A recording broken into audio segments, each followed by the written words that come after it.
নমস্কার বন্ধুরা, আমার ছোট্ট ইউটিউব চ্যানেল আর ডেইলি জিকেতে তোমাদের সবাইকে স্বাগত। আশা করি সবাই ভালো আছো। আজকে যারা হাইকোর্টের এক্সামের প্রিপারেশন করছো তোমাদের জন্য ক্লাস নাম্বার 4। তো এটা একটা প্রিভিয়াস ইয়ারের question paper, night guard class 4 and daily rated worker DRW. ঠিক আছে, তো এখানে 75টা কোশ্চেন ছিল, হাফ মার্ক করে 150 মার্কের। তো এখানে এটা কেন দেখালাম, আমি ক্লাস নাম্বার 3-তে একটা কোশ্চেন করেছিলাম যে নর্থ ইস্টের ছোটো রাজ্য কোনটা। তো অপশানে আমি কিন্তু ত্রিপুরা রেখেছিলাম। তো একজন ভাই আমাকে কমেন্ট করেছিল কমেন্ট সেকশনে, সিকিম কেন রাখা হয়নি। একদম লিগ্যাল কোশ্চেন, জেনুইন কোশ্চেন। ঠিক আছে, তো এখানে দেখো প্রিভিয়াসের যে কোশ্চেনগুলি জিজ্ঞেস করা হয়েছে, সিকিম কিন্তু যে নর্থ ইস্টের সঙ্গে যদি তুমি যদি গুগলে সার্চ করো তাহলে কিন্তু সিকিম দেখাবে। ঠিক আছে, তো এখানে দেখো 10 নম্বর কোশ্চেনটা দেখো কী বলেছে, উত্তর পূর্বাঞ্চলের সবচেয়ে ছোটো রাজ্য কোনটি এখানে দিয়েছিল। সবচেয়ে ছোটো রাজ্য এখানে অপশানে কিন্তু তোমার এই সিকিম রাখাই হয়নি, নাগাল্যান্ড, মিজোরাম, মণিপুর, ত্রিপুরা রাখা হয়েছে। অ্যাকচুয়ালি উত্তর পূর্বাঞ্চল বলতে সেভেন সিস্টারকেই বোঝায়। তো সেভেন সিস্টারের মধ্যে কিন্তু সিকিম আসে না ওই রকমভাবে, যে কারণে কোশ্চেন পেপারেও সিকিম আর অপশানটা রাখে না। তো যদি ওই দিন আমি হয়তো বা তাড়াহুড়োর কারণে বলতে পারিনি বা বলতে বলে গেছি, যদি অপশানে সিকিম রাখে, উত্তর পূর্বের ছোটো রাজ্য কোনটিতে যদি সিকিম দেওয়া হয় অপশানে, তাহলে অবশ্যই সিকিম হবে।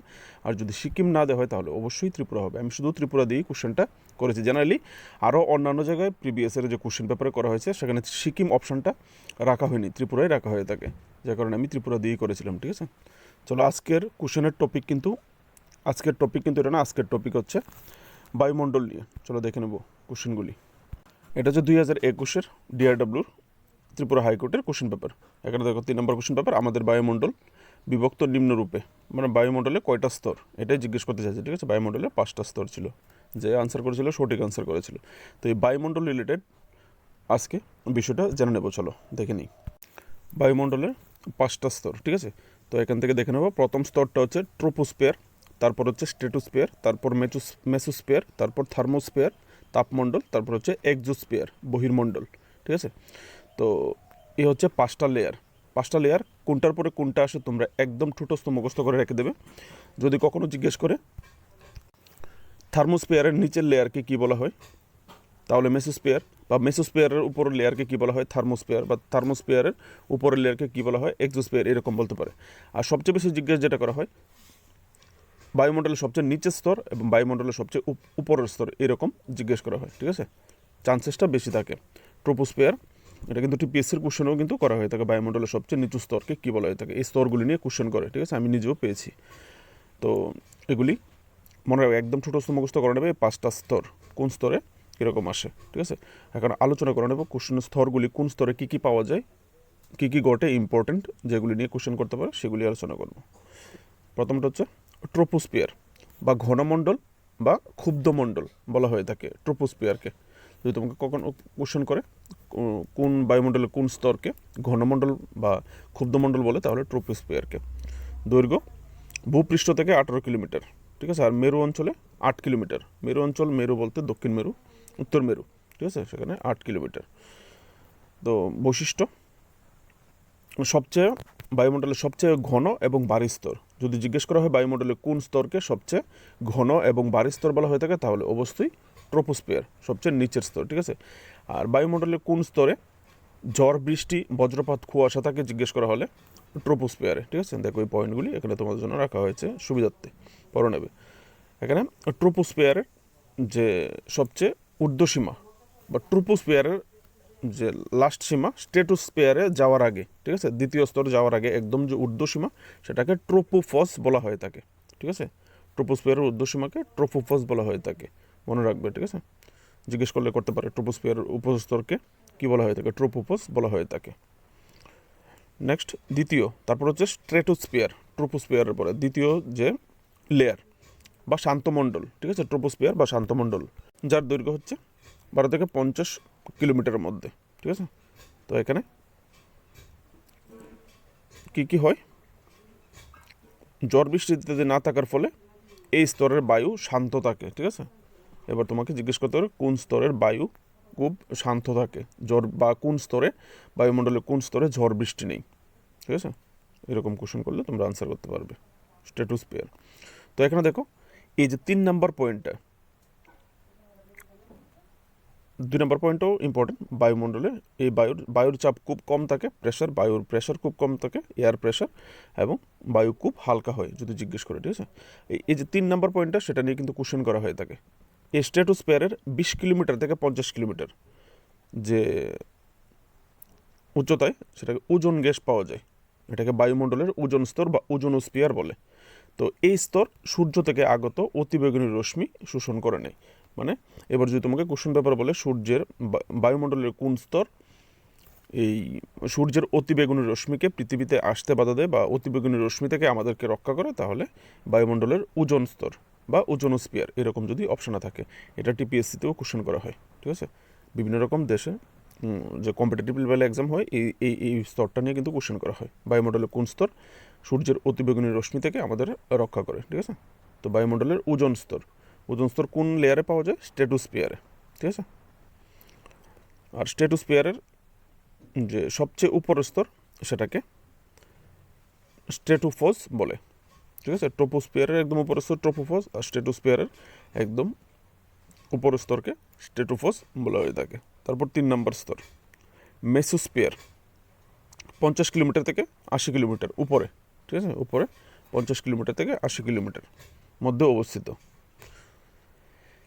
এখানে উচ্চতা বাড়ার সঙ্গে সঙ্গে বায়ুর তাপমাত্রা কমতে থাকে, বায়ুর যে তাপমাত্রা আছে, টেম্পারেচার থাকে একটা, সেটা কমতে থাকে।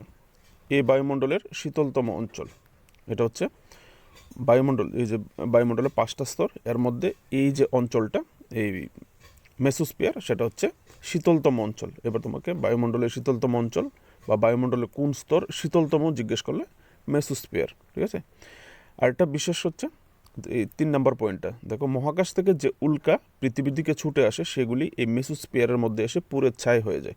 আমরা যে উল্কাপিণ্ড দেখি আসে, দেখতে পাওয়া যায়, সেই উল্কাপিণ্ড এই মেসোস্ফিয়ারে আসার সঙ্গে সঙ্গে একদম পুরে ছাই হয়ে যায়। তো এইরকম কোশ্চেন করতে পারে, বায়ুমণ্ডলের কোন স্তরে এসে উল্কাপিণ্ডগুলি পুরে ছাই হয়ে যায়, তাহলে মেসোস্ফিয়ারের ঊর্ধ্বসীমাকে কী বলে? মেসোফজ। নেক্সট থার্মোস্ফিয়ার ও আয়োনোস্ফিয়ার, 80 কিলোমিটার থেকে 500 কিলোমিটার উপরে হচ্ছে এটার রেঞ্জ, তার থার্মোস্ফিয়ারের লেয়ার। তো এখানে দেখো, এই থার্মোস্ফিয়ারে ধনাত্মক এবং ঋণাত্মক তড়িৎ কণা পাওয়া যায়, কারেন্ট, ঠিক আছে। আয়ন তাকায় থার্মোস্ফিয়ারের নিচের অংশকে আয়োনোস্ফিয়ার বলে। এবার তোমাকে জিজ্ঞেস করতে হবে বায়ুমণ্ডলের কোন স্তরের নিচের অংশকে আয়োনোস্ফিয়ার বলে, তাহলে থার্মোস্ফিয়ারের নিচের অংশকে মনে রাখবে, এটা কিন্তু কোশ্চেন করে এরকম, ঠিক আছে। তো এই আয়োনোস্ফিয়ার নামক অংশে রেডিও তরঙ্গ প্রতিফলিত ও বিক্ষিপ্ত হয়ে দীর্ঘ দূরত্বে যোগাযোগ স্থাপন করে। এবার তোমাকে বেতার তরঙ্গ কোন লেয়ারে পাওয়া যায় জিজ্ঞেস করলে, এই থার্মোস্ফিয়ারে, ঠিক আছে, থার্মোস্ফিয়ারে। বা আয়োনোস্ফিয়ার যদি অপশনে দেওয়া হতো, তাহলে আয়োনোস্ফিয়ার হবে। বেতার তরঙ্গ আমরা মোবাইলে যে যোগাযোগ করি, যে স্যাটেলাইট, যে তরঙ্গের মাধ্যমে, সেই তরঙ্গ কোন লেয়ারে পাওয়া যায়? হচ্ছে থার্মোস্ফিয়ারে, ঠিক আছে। তো এই আয়োনোস্ফিয়ার উপরে 90 থেকে 160 কিলোমিটার পর্যন্ত বিস্তৃত, যদিও এই লেয়ারের দৈর্ঘ্য 500 কিলোমিটার পর্যন্ত, ঠিক আছে। তো 90 থেকে 160 কিলোমিটার পর্যন্ত এই তরঙ্গটা থাকে। আর এই লেয়ারের তাপমাত্রা সবচেয়ে বেশি, 1500 ডিগ্রি সেলসিয়াস তাপমাত্রা, ঠিক আছে। যদি কোন লেয়ারে বায়ুমণ্ডলের কোন স্তরের তাপমাত্রা 1500 ডিগ্রি জিজ্ঞেস করে, তাহলে থার্মোস্ফিয়ার। এই স্তরে মেরুজ্যোতি বা অরোরা দেখতে পাওয়া যায়। মেরুজ্যোতি, মেরু মানে মেরু, দক্ষিণ মেরু, উত্তর মেরু, একদম প্রান্ত, আর জ্যোতি তো বোঝায় আলো, মেরুজ্যোতি। ধরো তোমাদেরকে একটা পিকচার দেখানোর চেষ্টা করছি। এই যে দৃশ্যটা দেখতে পাচ্ছ পিকচারে, এটাকে মেরুজ্যোতি বলা হয়ে থাকে। এরকম একটা দৃশ্য দেখতে পাওয়া যায়। আগে তোমার মেরুতে গেলে, দক্ষিণ মেরু বা উত্তর মেরুতে গেলে এইরকম দৃশ্য দেখা পাওয়া যেত, কিন্তু বর্তমানে কিন্তু এই দৃশ্য তুমি লাদাখে গেলেও দেখো, লাদাখের একটা বিশেষ স্থান আছে যেখানে এই রিলেটেড একটা পর্যটনেরও ব্যবস্থা করা হয়েছে, ঠিক আছে। তো এরকম লাদাখেও দেখতে পাওয়া যায়। ভারতের যে ইসরোর স্যাটেলাইটে এরকম দৃশ্য ধরা পড়েছে, ঠিক আছে। এটা একটা ট্যুরিজমেরও ব্যবস্থা করা হয়েছে। তো এটাকে মেরুজ্যোতি বলা হয় থাকে। মেরুজ্যোতি কোন স্তরে পাওয়া যায়? থার্মোস্ফিয়ারে, ঠিক আছে। আর এই স্তরটিতে কৃত্রিম উপগ্রহ দেখতে পাওয়া যায়, যে আমরা যে স্যাটেলাইটগুলি উৎক্ষেপণ করা হয়, বিভিন্ন রকম স্যাটেলাইটগুলি এই স্তরে এবং এক্সোস্ফিয়ারে বা বহির্মণ্ডল এই দুটো স্তর মিলিয়ে প্রতিস্থাপন করা হয়, ঠিক আছে? থার্মোস্ফিয়ার এবং এক্সোস্ফিয়ার মিলিয়ে করা হয়ে থাকে, ঠিক আছে? যদি জিজ্ঞেস করা হয় কৃত্রিম উপগ্রহগুলি কোন স্তরে প্রতিস্থাপন করা হয়, তাহলে অপশানে হয় থার্মোস্ফিয়ার দেবে, নয় এক্সোস্ফিয়ার দেবে, কারণ দুটোটার মধ্যেই প্রতিস্থাপন করা হয়, দুটোটার মধ্যেই মিলিয়েই করা হয়ে থাকে উপর নিচে, ঠিক আছে? তো যে কোনো একটা অপশানে দেবে। তারপর হচ্ছে লাস্ট স্তর বায়ুমণ্ডলের, যেটা হচ্ছে বহির্মণ্ডল, 500 থেকে 700 কিমি, 750 কিমি, এটা একটা মোটামুটি এফেক্টিভ ধরা হচ্ছে যেখানে কাজকর্ম চলে। অ্যাকচুয়ালি এক্সোস্ফিয়ারের যে দৈর্ঘ্য সেটা একদম 500 কিমি থেকে পুরো 10,000 কিলোমিটার পর্যন্ত বিস্তৃত, যেটা একদম সৌরমণ্ডলে গিয়ে বিলীন হয়ে যায়, ঠিক আছে? তো এখান থেকে দেখে নেবে। এক্সোস্ফিয়ার নিয়ে কোশ্চেন করার মতো এরকম বিশেষ কিছু নেই, ঠিক আছে? একদম বায়ুমণ্ডলের শেষ স্তর এক্সোস্ফিয়ার বা বহির্মণ্ডল। এই স্তরে বায়ু খুবই হালকা থাকে, এই স্তরের উপরে বায়ুর মণ্ডল ক্রমশ পাতলা হয়ে মহাশূন্যে মিশে গেছে। নোট করার মতো একটা বিষয় হচ্ছে বায়ুমণ্ডলের ঊর্ধ্বসীমা ভূপৃষ্ঠ থেকে 10,000 কিলোমিটার পর্যন্ত বিস্তৃত। এক্সোস্ফিয়ারের পরবর্তী স্তর যেটা হচ্ছে সেটা হচ্ছে ম্যাগনেটোস্ফিয়ার, এটা বায়ুমণ্ডলে পড়ে না, এটা সে একদম মহাকাশে সৌরমণ্ডলে চলে যায়, ঠিক আছে? এই স্তরের পর পৃথিবীর বায়ুমণ্ডল সৌরমণ্ডলে বিলীন হয়ে যায়, সৌরমণ্ডলের সঙ্গে মিশে যায়, ঠিক আছে? তো আশা করি বায়ুমণ্ডল রিলেটেড কোনো কোশ্চেন যদি আসে তোমরা অবশ্যই আনসার করতে পারবে। ভিডিও যদি ভালো লেগে থাকে লাইক করবে। আরও ডেইলি এরকম ক্লাসের জন্য প্রিভিয়াস ইয়ারে জিজ্ঞেস করে কোশ্চেনের উপর বেসিস করে আলাদা আলাদা টপিকের উপর ভিডিওর জন্য অবশ্যই চ্যানেলটাকে সাবস্ক্রাইব করে তোমরা পাশে থাকবে, ঠিক আছে? ত্রিপুরা কারেন্ট অ্যাফেয়ার্স এবং ত্রিপুরা জিকের জন্য তোমরা প্লেলিস্ট চেক করতে পারো, ঠিক আছে? আর ডিআরডব্লিউর উপর বিশেষ করে ত্রিপুরার জিকে কিন্তু বেশি করা হয়ে থাকে, তো তোমরা আমার প্লেলিস্টে দেখতে পারো।